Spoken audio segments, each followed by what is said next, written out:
Ugh, technology. Sometimes it is your best friend, and sometimes it's just so frustrating.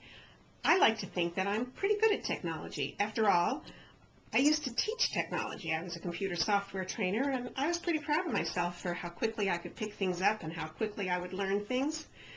But this little camera that I am now speaking into, I hadn't used it in a while, and I tell you, it made me feel so stupid. I don't actually usually like to use that word about myself, but first I could not figure out how to get the case off to replace the batteries because they obviously were dead after having not used them for a long time. So I, clever as I was, went online and I figured that part out, so that was pretty good.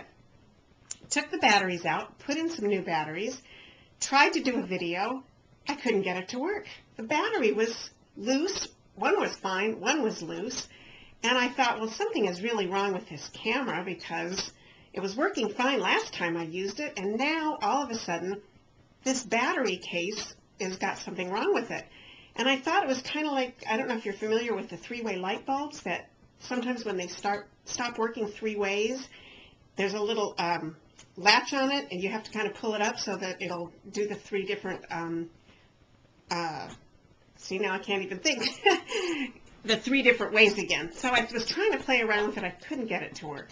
So I go on to the Flip website, and it's great. They have 24/7 support. I call up, and I'm looking at this battery, and I'm talking to this nice young woman on the phone, and all of a sudden I look at the inside of the case and realize that I put the battery in upside down. I had the minus where the plus was supposed to be.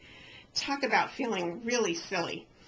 So I thanked her very much, put the battery in the right way, and here I am. So it really isn't always about technology. Sometimes it's just about following directions.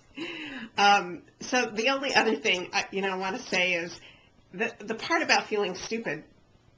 I spent a lot of my life telling myself that I was stupid, and I learned a great lesson from my son in how he treats his son and what he says to his son.